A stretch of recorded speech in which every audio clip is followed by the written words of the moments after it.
everyone. Thank you very much for joining us today for the 8th annual meeting of the Innovation for Cool Earth Forum, hosted by the Ministry of Economy, Trade and Industry, and the New Energy and Industrial Technology Development Organization. We will now like to start the technology session, Sustainable Food System for 2050. First of all, I would like to introduce the moderator for this session, Mr. David Sandelot. Mr. Sandelot is an ICEF steering committee member, the inaugural fellow at the Center on Global Energy Policy at Columbia University, and co-director of Energy and Environment Concentration at the School of International and Public Affairs at Columbia University.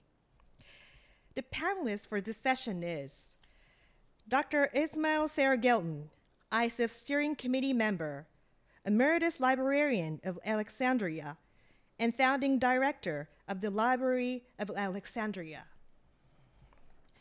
Now, the speakers for this session are Professor Ishii Naoko, Executive Vice President and Director of the Center for Global Commons, the University of Tokyo. Mr. Brian Bozier, founder and CEO of Uzuzi Kilimo and Hydrologistics Africa. Dr. Uma Lele, President-elect of the International Agricultural Economists Association. We'd like to inform you that Dr. Lele will not be able to join the session due to unexpected circumstances. So Dr. Seragelton will present on behalf of Dr. Lele. Now I would like to ask Mr. David Sandelot to moderate this session. Mr. Sandelot, if you please.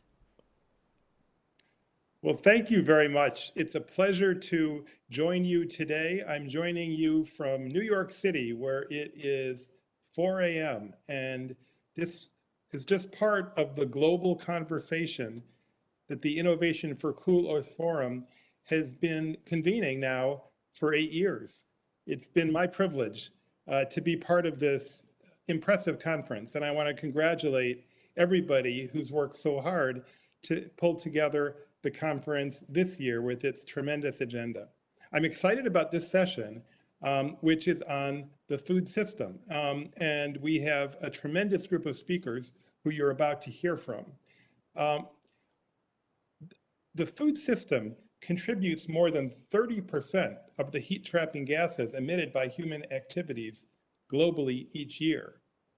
If the emissions from the food system continue to increase at their current pace, meeting the goals of the Paris Agreement will be impossible, even if non-food emissions fall to zero. There is no solution to climate change. There is no achieving net zero without zeroing in on the food system. And food and climate impacts go both ways. Not only do emissions from the food system contribute to climate change, but climate change creates significant risk to the food system, with rising temperatures and changing weather patterns that threaten enormous damage to crops, supply chains, and livelihoods in the decades ahead. And the food system touches everyone. Hundreds of millions of people work in agriculture and other aspects of food production around the world, with the highest percentages in developing countries. More than 1 billion people, mostly women, prepare food as a central part of everyday activities. And food is a central part of human health and culture everywhere around the world. Here in Columbia University, we have a great team working on this issue. We have formed a group called foodclimatepartnership.org. If anyone is interested, please go to our website at foodclimatepartnership.org. And with that, I am delighted to turn it over to our first speaker, and I will let the Secretariat take it from here. Thank you very much, and we'll be back then with a conversation after our speakers present.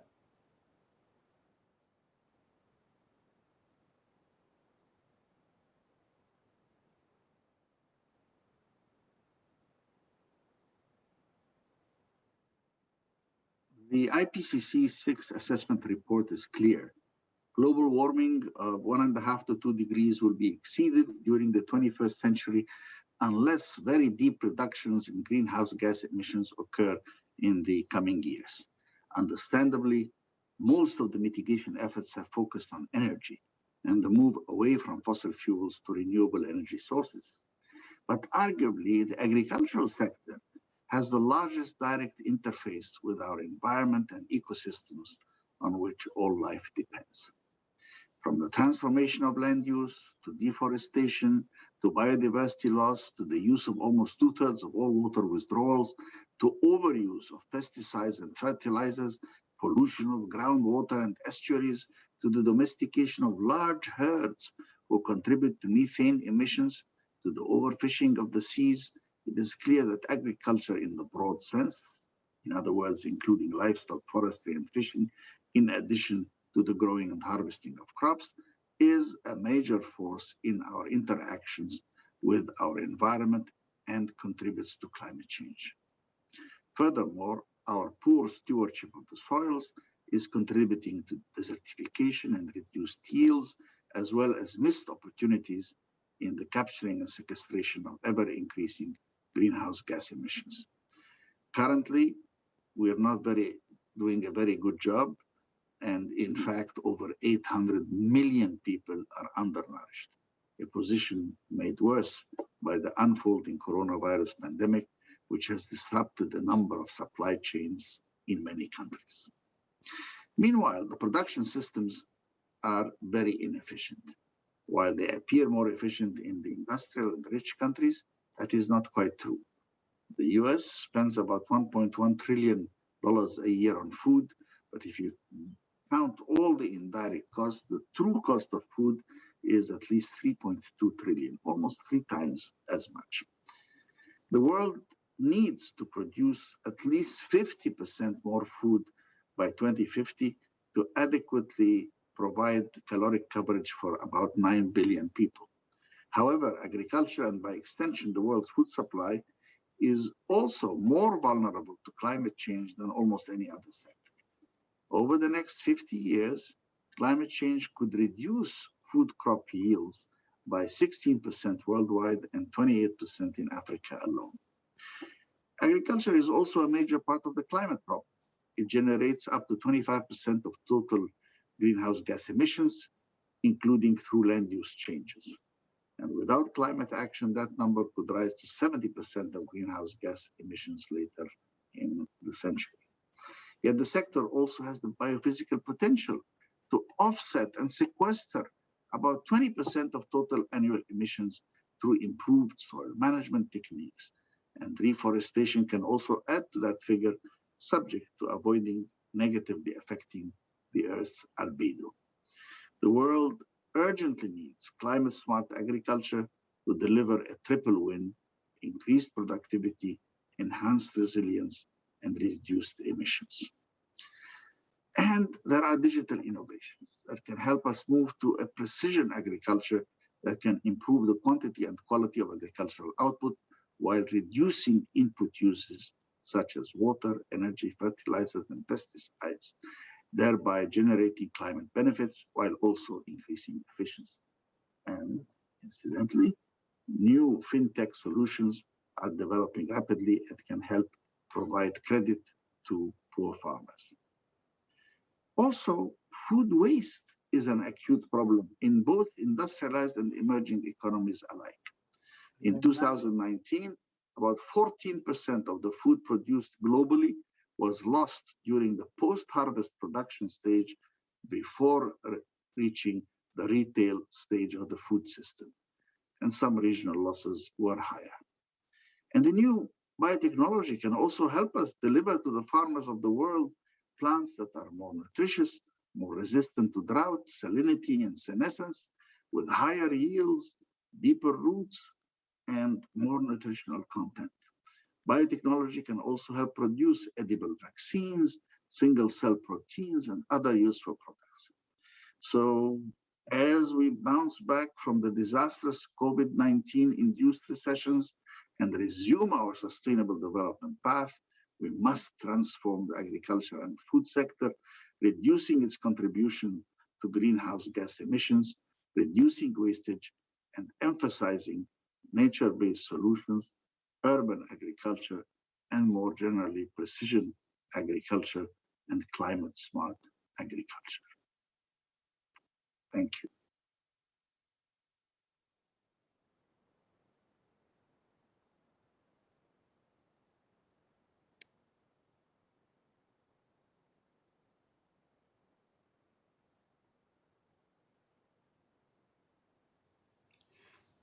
Good morning, good afternoon, good evening. My name is Naoko Ishii. I am Executive Vice President of the University of Tokyo, also Director, Center for Global Commons.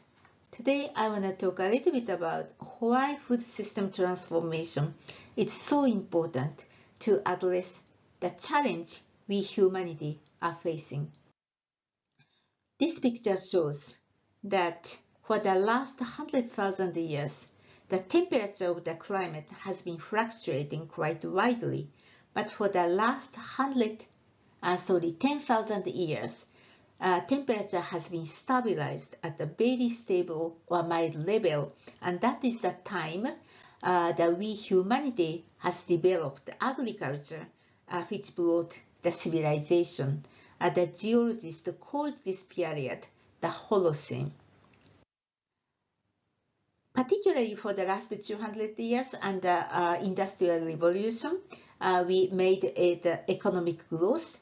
And since the last 70 years, since the last World War II, we achieved a great acceleration, the huge economic development, the achievement. However, those economic development is not cost-free, as you can see from the right-hand side of green-colored pictures.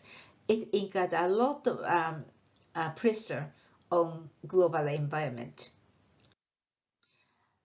Natural scientists or Earth system scientists came together to measure how far we can go against planetary boundaries.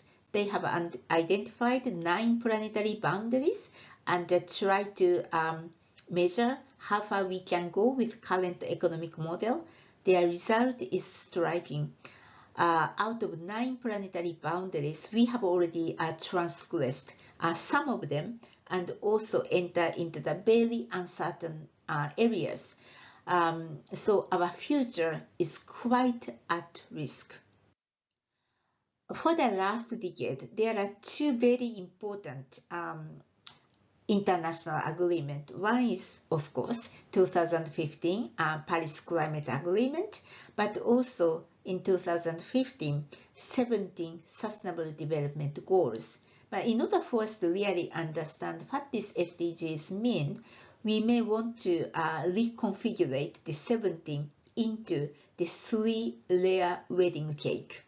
So the bottom layer consists of those planetary boundaries, the climate, biodiversity, water and ocean, which are the hardwired planetary boundaries, which needs to be kept if we want to explore the sustainable development. But in order for us to really understand those system change, the SDGs, we need to introduce the idea of the system transformation. Rather than trying to pursue 17 goals in isolation, it may be much easier for us to understand that what are the key systems to be transformed. So there are maybe 5 or 6 systems which needs to be transformed. The energy transition or decarbonization economy is very easy to grasp. But next to that balloon, there is a food system, the why food system. That's important because food system account for 25% of GHG, greenhouse gas emission. It is the major causes of the biodiversity loss. It takes 70% of the fresh water, and it is causing a lot of pollution through chemical and land degradation. So how to transform the food system, which is putting a lot of pressure on the Earth system, is really, really critical. Particularly, our population has been growing and will reach maybe a 10 billion population by 2050. So how the Earth can sustain our growing population, growing middle class with very different diet. That is why the system transformation of the food is critical. This chart also shows that in order for us to achieve the 2050 carbon neutral, it's not just an energy transition, which is important, but we need to pursue the circularity, and we need to transform the food system, and we need to think about how to build the cities. But this shows that we need a system transformation idea. Now, in 1 month's time, we will have COP26. Their carbon neutral is important, but nature positive is another very important topic because we are destroying the natural capital, and that's why we have this problem. Then we need to combine that to integrate those big challenges of carbon neutrality, but nature positive. For the next few slides shows our current food system has caused a lot of hidden cost. So the market value of the food system is 10 trillion US dollars, but the food system actually that produced 6 to 7 billion health cost, 3 trillion environmental cost, and 2 trillion the economic cost, adding up the 12 trillion hidden cost. So actually that those hidden costs exceeded the market value. That's another reason why we need to transform this food system. There are quite good ways of transforming the food system by appreciating, valuing the natural capital, to change that the production more sustainable, to change the consumption more sustainable. And this is this chart shows that 10 critical transitions to be done if we want to have a sustainable food system. My last two slides shows that the importance of change the diet. If we the G20 countries continue to have the current diet, we need maybe 5 other planets to continue to support the very resource-intensive the dietary practice.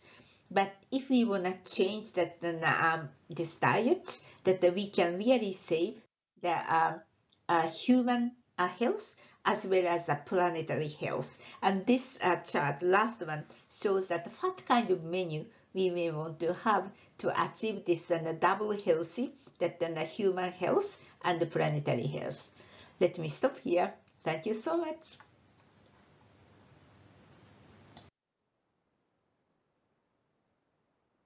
Thank you.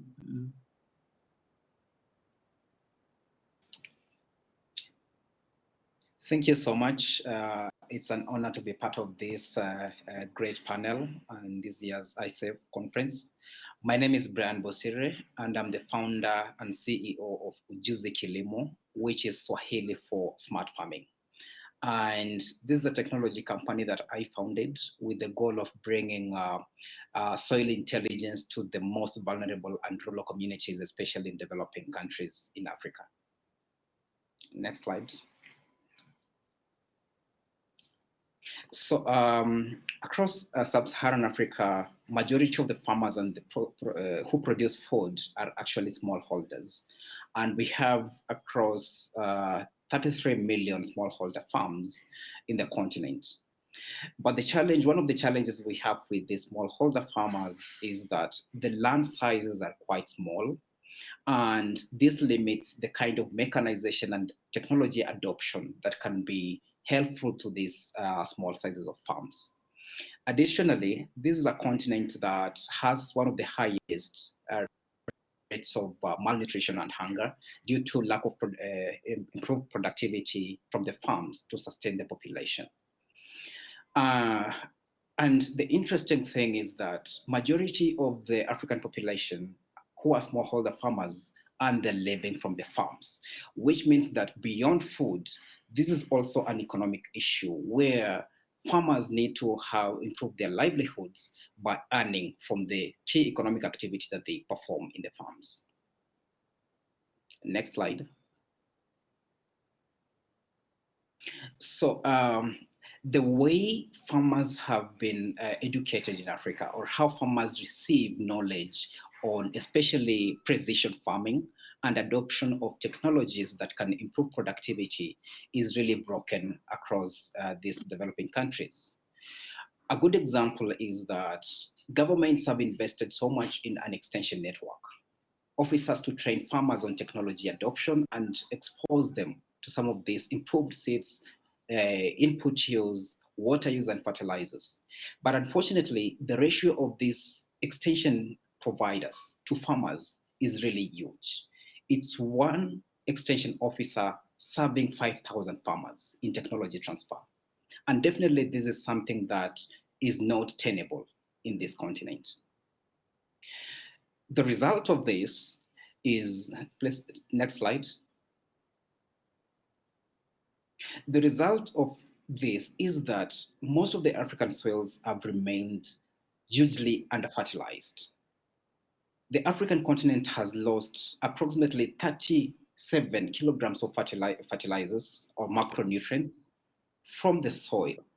And currently, 60% of the soils have been degraded, which means that the continent as it is not able to sustainably produce food from the farms unless something changes in input use, land use, and resource use, especially around water and fertilizers. Next slide. So I'm going to give you an example of what we've been doing as a company at Ujuzi Kilimo. And what we did is we developed a solution that is able to monitor in real time the soil nutritional content in different areas in the farmlands and use these data sets to provide real-time support, information, and advisory to farmers on resource use, especially around water, inputs, and fertilizers. And this is a process that originally could take weeks, but right now with our technology, we are able to do it within under 3 minutes at the farm. Next slide.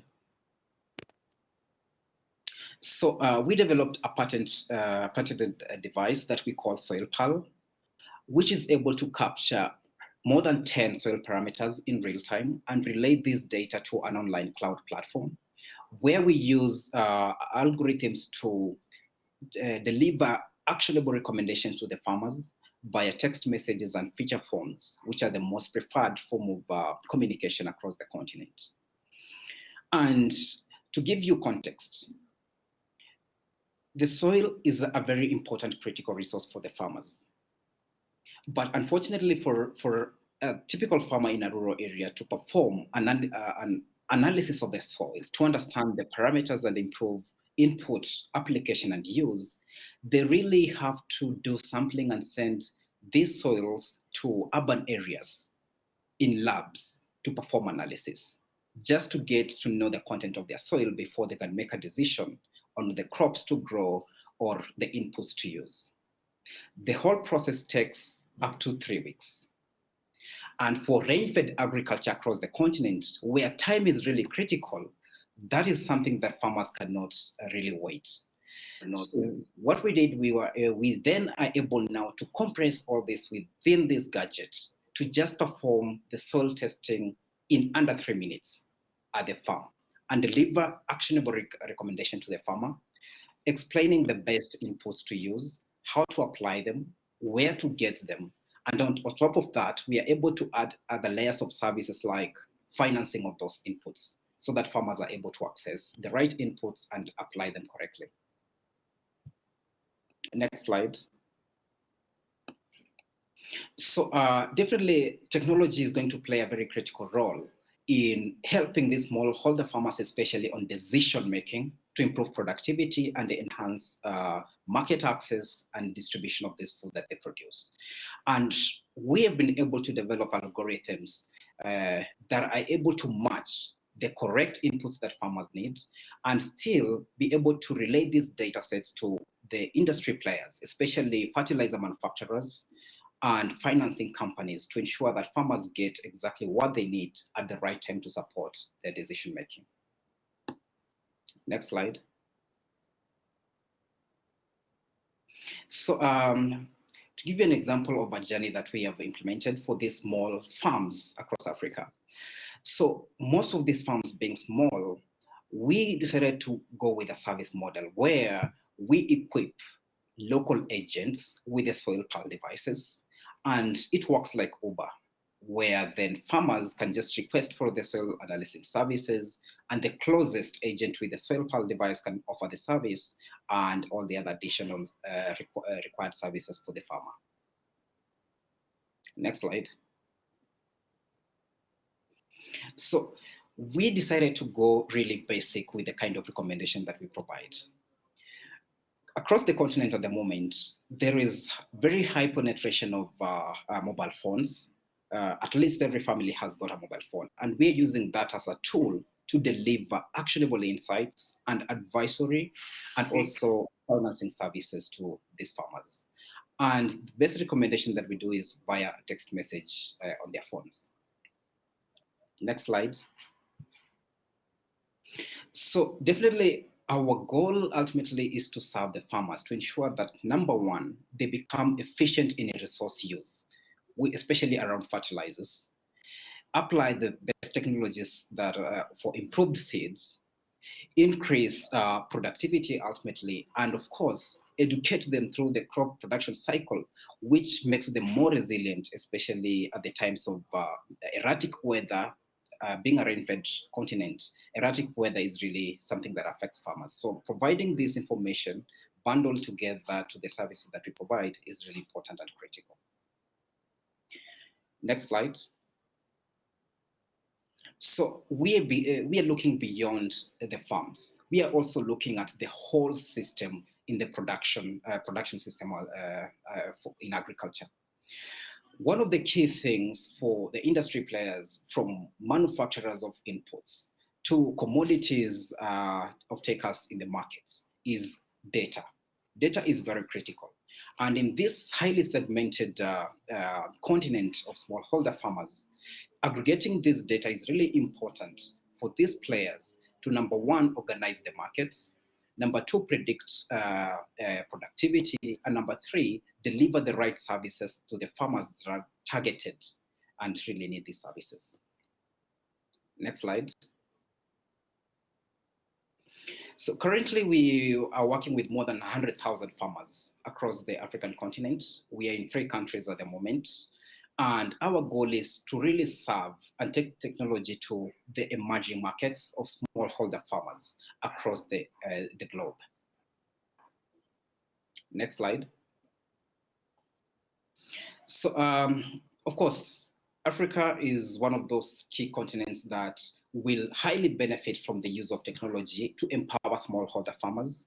And we understand that being a continent that is also malnourished, I believe that these smallholder farmers are really critical in solving 2 issues.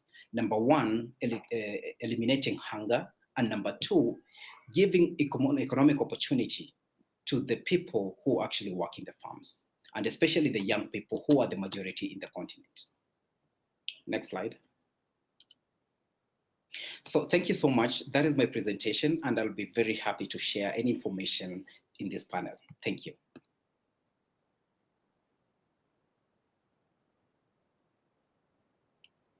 Thank you.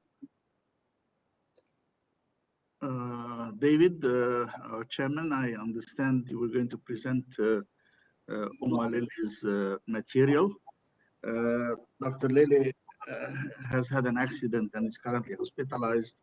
And so, since I've worked with her a lot, she's asked me to present her material. She presents the work on food system transformation and the climate change. And the key points in that presentation are that the food system, if you think of it in system terms, is a relatively new concept with numerous definitions.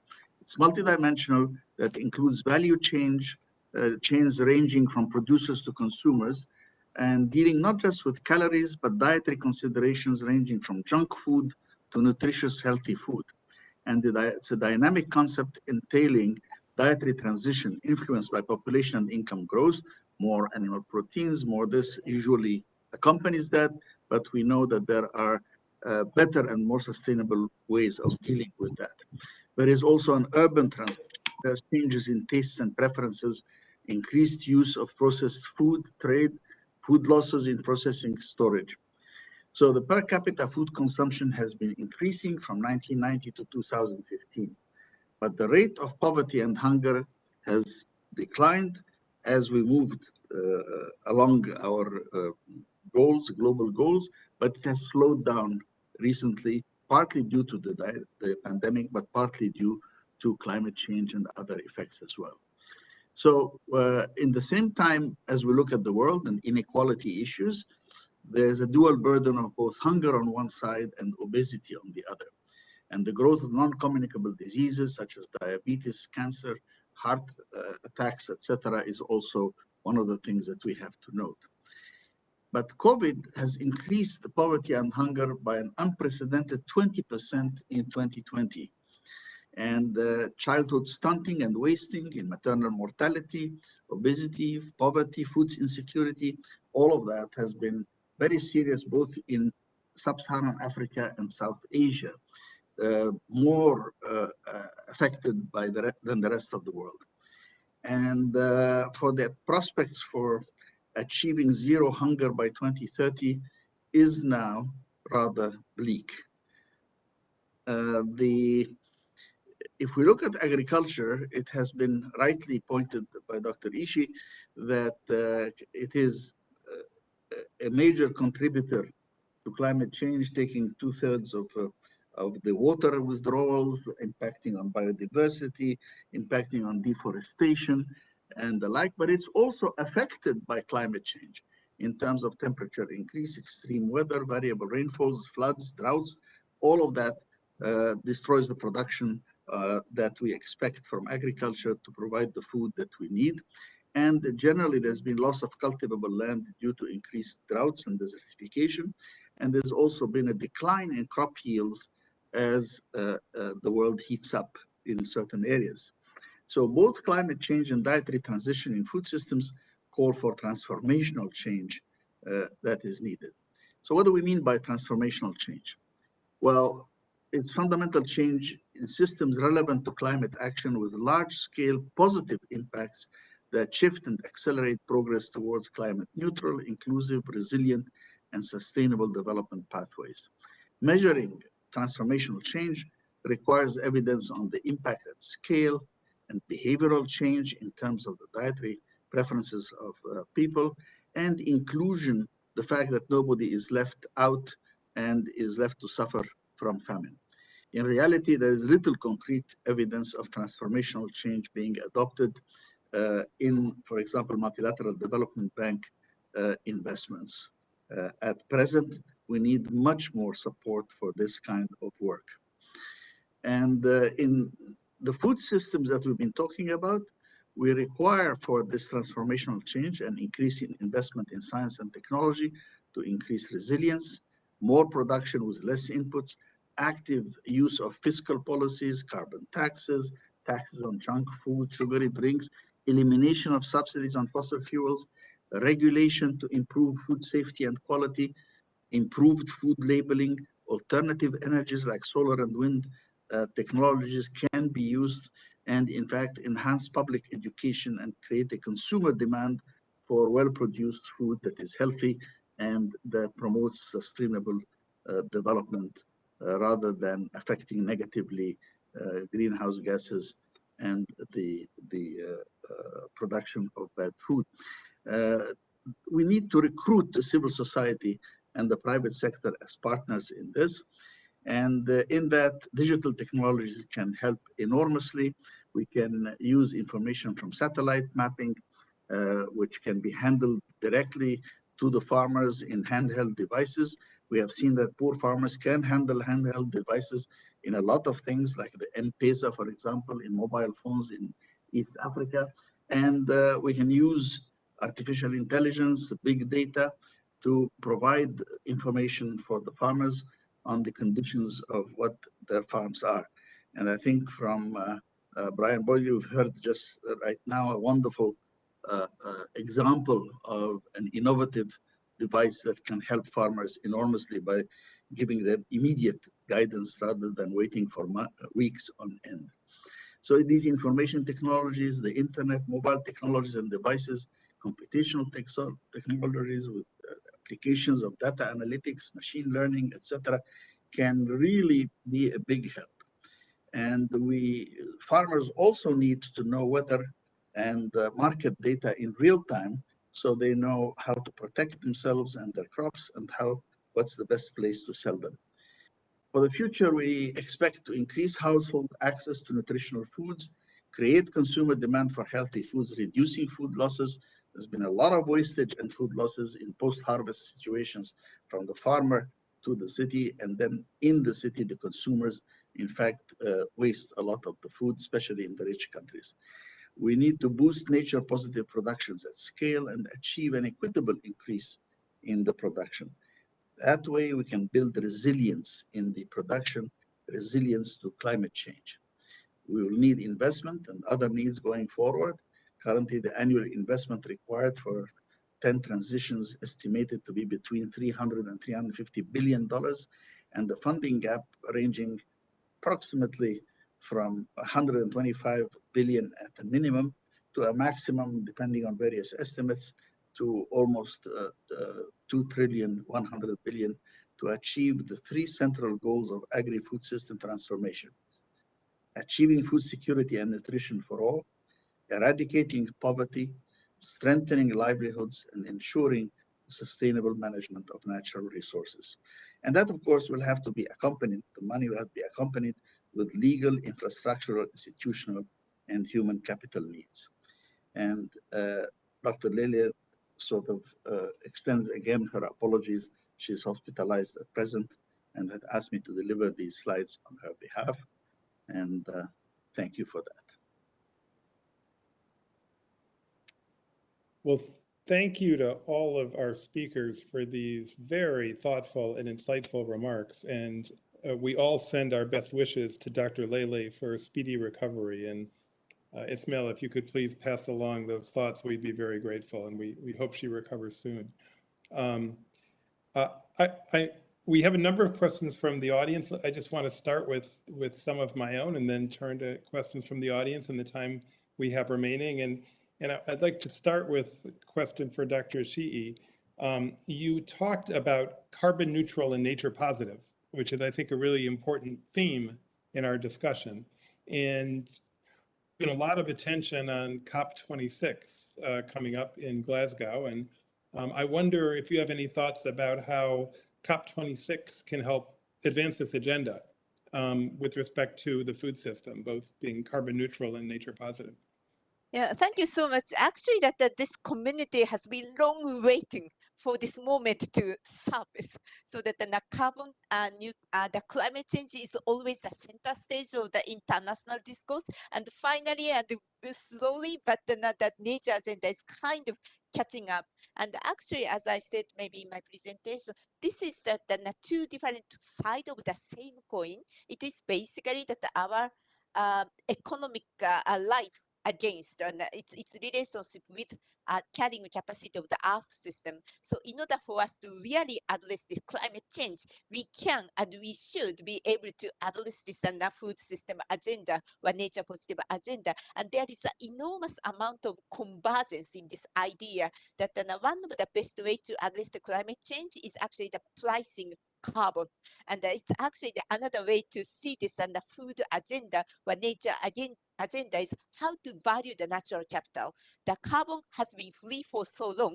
That's why we actually emitted carbon as we did. But now it's time for us to also price or appreciate the nature, natural capital, and to find a way to bring this natural capital into the economic decision making. So that carbon neutral, nature positive is a nice the narrative. But then how to really realize this is to think about how to price the externalities. One is carbon pricing, another one is valuing natural capital, and how to bring those into the economic decision making. A lot of initiatives such as carbon the science-based target for carbon and also science-based target for nature, TCFD, now followed by TNFD, so that those kind of initiative will greatly help realization of those beautiful narrative finally. So I do have a lot of hope that the Glasgow COP, that finally we can see this, the other side of the same coin. Then we will have a bright future. Thank you, Brian. Thank you, David. That's very interesting. Well, I want to come back to this because it raises some very challenging questions about how exactly to price natural capital. Yes. And I see, Ismail, you're raising your hand. By all means, please. Yes, thank you, David.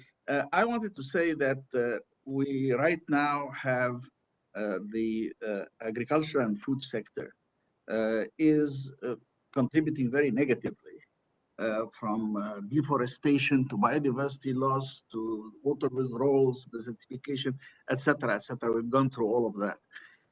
But it has the potential to be a major contributor to greenhouse gas emission reduction by capturing carbon, and the work on soils has just really in the last 10 years or so shown that you could really make major contributions, maybe up to 20% of the total greenhouse gas emissions at present if the management of soils would be done very differently.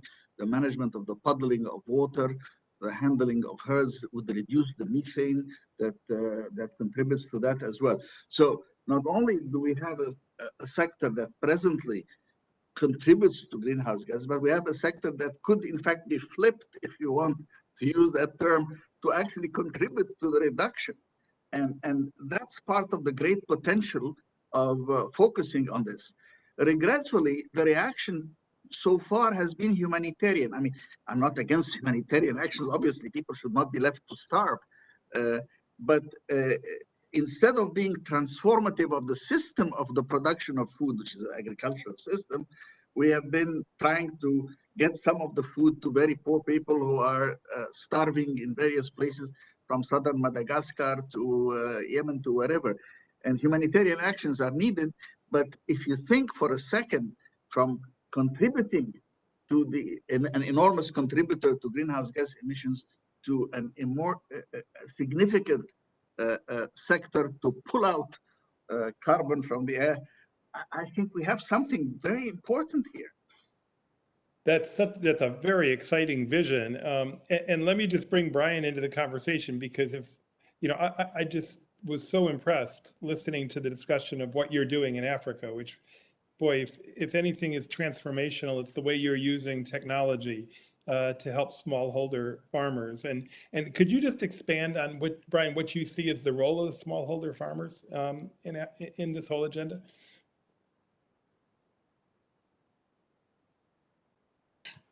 Thank you, David. Definitely, the way I see it, smallholder farmers are at the center of this discussion about sustainable food production. And just like Dr. Ismail has said, we need to look at it from, as we try to solve the issues of hunger and malnutrition. Really, when you look at it, most of these events occur in areas that are highly underdeveloped, like Africa and Asia and some other developing countries. But the core people affected are actually farmers. Every time I look around in Kenya and other African countries, every family is a farming family. Yet they're not able to produce enough food to feed themselves, let alone to support their economic activities. So the first point of really embracing this sustainable food system conversation is first empowering the smallholder farmers with access to technological tools. And a very good example is when I look at the developed countries' agriculture and production systems, they're quite mechanized, and they have access to finance and all these other enablers that enable them to improve productivity, first to serve the issue of hunger and also the economic element of production. In Africa, smallholder farmers lack the two tools, technology and financing. and they're the most affected in terms of hunger. So for the developing world, it will be really important for us to bring in capacity development for these smallholder farmers, empower them with technological tools that actually fit their context, the small farms, the low cash flow and disposable income, so that they are able to first be economically able to adopt these technologies, produce enough food for themselves and the neighborhoods and the families, and third, be able then to export this food and contribute to the global food system as it is. Well, thank you. Thank you. And for everyone in the audience listening, I'll remind you that you can submit questions in the chat if you would like. We have a question from an audience member about food waste. And there's enormous waste in the food system. I've seen estimates that up to 30% of food that's produced is never actually consumed. And I wonder what, if any of our speakers have any thoughts about food waste and sustainability and its impact on climate change. Ismail. Thank you. Yes, I do. It's a major issue. At present, the latest estimate is not as bad as it was a few years ago with 30%, but it's still quite significant at between 15 and 20% globally. But the issues are different and they need different attention. The smallholder farmers that Brian was talking about in Africa, you know, they have an average farm size of 1 hectare. And that compares to, in America, about 72 hectares is the average farm size. They're really talking about very different sorts of issues. Now, in Africa, because of the lack of infrastructure in rural roads, storage capacities, transformational food, transforming the food, and the retailing side, we lose about 30 to 35% in many parts of Africa in post-harvest losses. So the farmers have harvested, then there's suddenly a rainfall that cuts off the road. They can't get it to market. In the advanced countries like the US, for example, we have two major sources of wastage.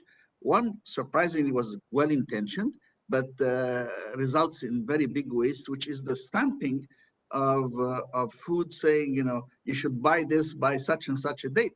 And people buy stuff and put it in the fridge. And then suddenly they come, oh my God, this is expired. Bam, out it goes without anybody, although it may still be quite good.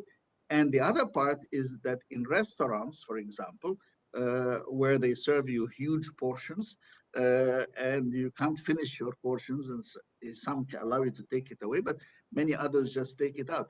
They're not allowed to give it to hungry people who are living homelessly in the streets. So that's another large part of this.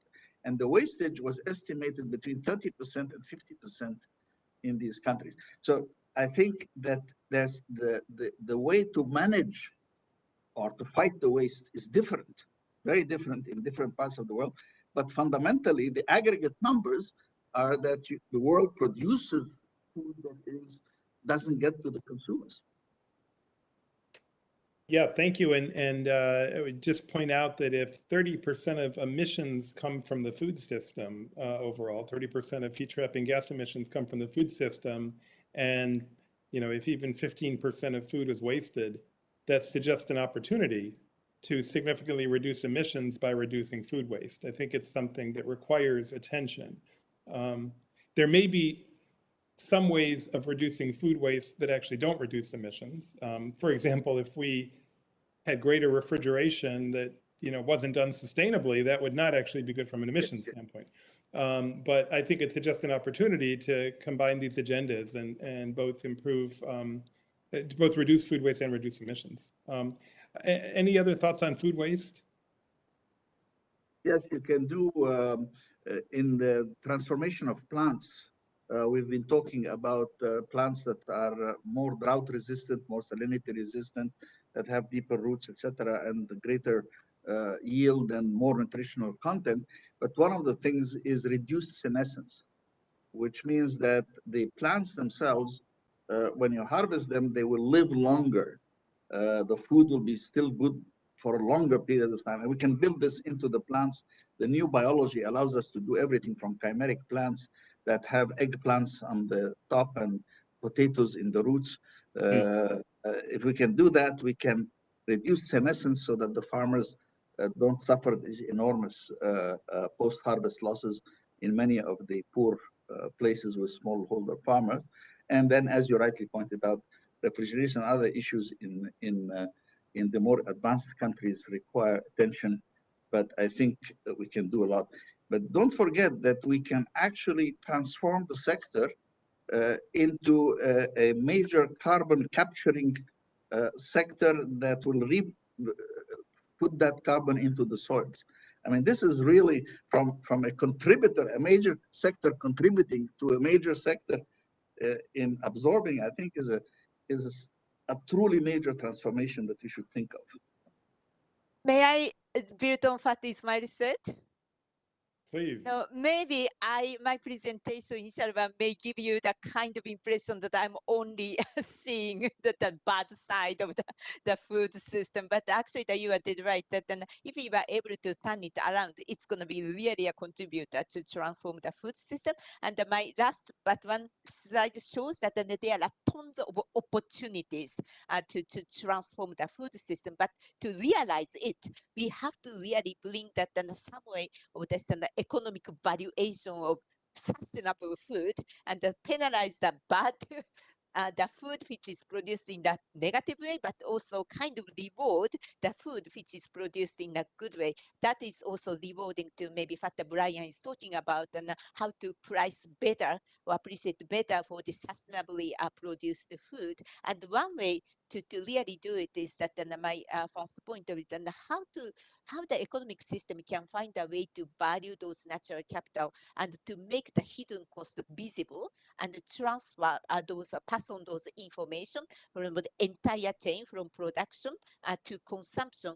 Now I'm living in Japan, which is actually importing 60% of the calorie that the food, and we revealed that through this importation of the food, we have been destroying a lot of biodiversity without really knowing it. If we were able to make that cost visible, and then if we are able to pass it to the consumers are able to act on those based on those information.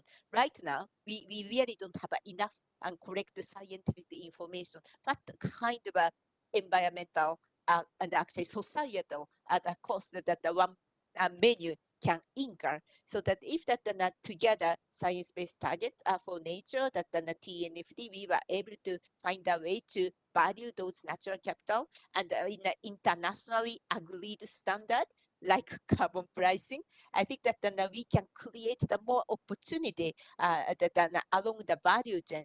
That for us, that Japan, the consumption country, that we are responsible for our actually the consumption side, and we should be able to act on that. Right now, what is lacking is the information, and the technology should be able to help us to produce the right information so that the consumers, that the investors, and producer, of course, can take action on that. So that is one goal. I think that the COP26 can push a little bit forward. Thank you. There's so much to talk about here. I feel like we're only starting the conversation, but we only have 5 minutes left.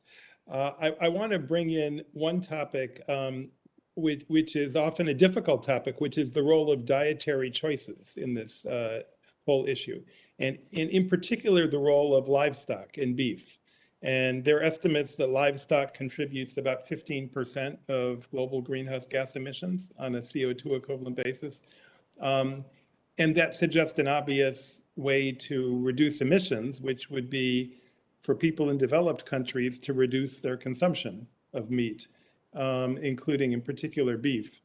But that can be extremely controversial with people rejecting that idea strongly. And I wondered if our panelists have any thoughts about the role of dietary choices in this whole equation. Ismail, yes. Yeah, I think we are making some serious advances in alternatives. As you probably know, we started with Beyond Beef and the Impossible Burger which brought actually very good tasting vegetarian substitutes for meat in hamburgers. But then the question was, well, how about the real steak? Well, a few weeks ago, reported in Nature, they were able to grow from a single cell in a lab a Wagyu steak with the right marbleization and everything else done in that. And that's now, of course, it's extremely expensive, but that's of course a prototype, so we're not even there.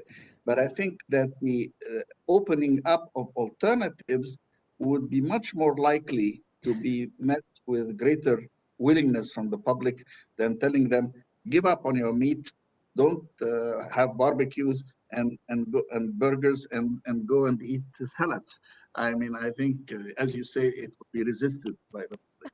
I I do have a little bit different opinion on that. I kind of trust in I have a little bit of a belief in the particularly younger generations and the willingness to think about the planetary Earth. And if they are given the right information that how much they are destroying that nature, not all of them, some of them will act on that. So my sense is let's not underestimate those willingness to think about nature and people. And I have seen some good example, not all of them, but a good example that once the information is given, they are able to create this movement that yeah, I wanna feel good about my own future. So that let's try it. And actually in Japan there are a lot of movement about being more like a vegetarian, be fashionable because they are doing a great thing. So that if you are able to give information, some of them some will react. While I do fully understand it's a cultural issue, that a historical issue, so that we should not underestimate the resistance because we are challenging very sensitive thing. But it's gonna be the combination of the things. So let's try. That's my my sense. When Eat and Lancet report produced this a picture which I show you, there is a huge controversy, but that is a good thing. At least we were able to create that controversy. That's going to be the first very important step going forward.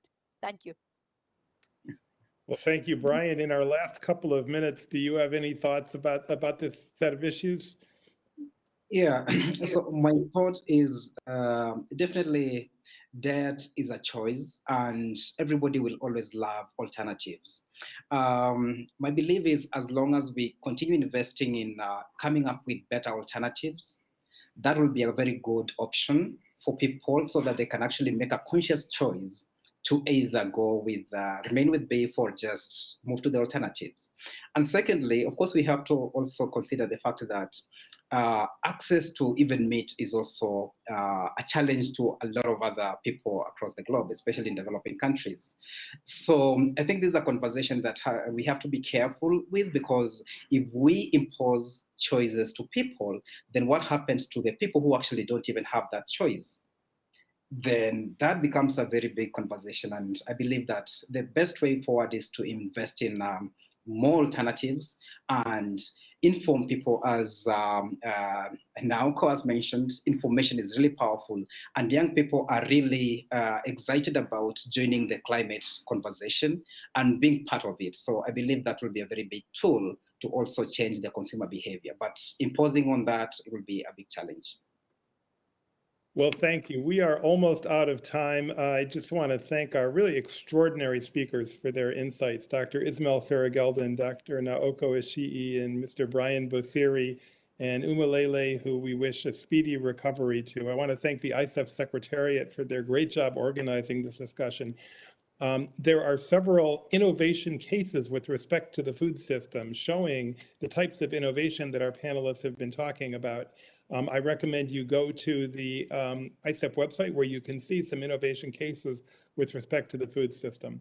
And with that, I will turn it back over to our moderator. Thank you, all best wishes.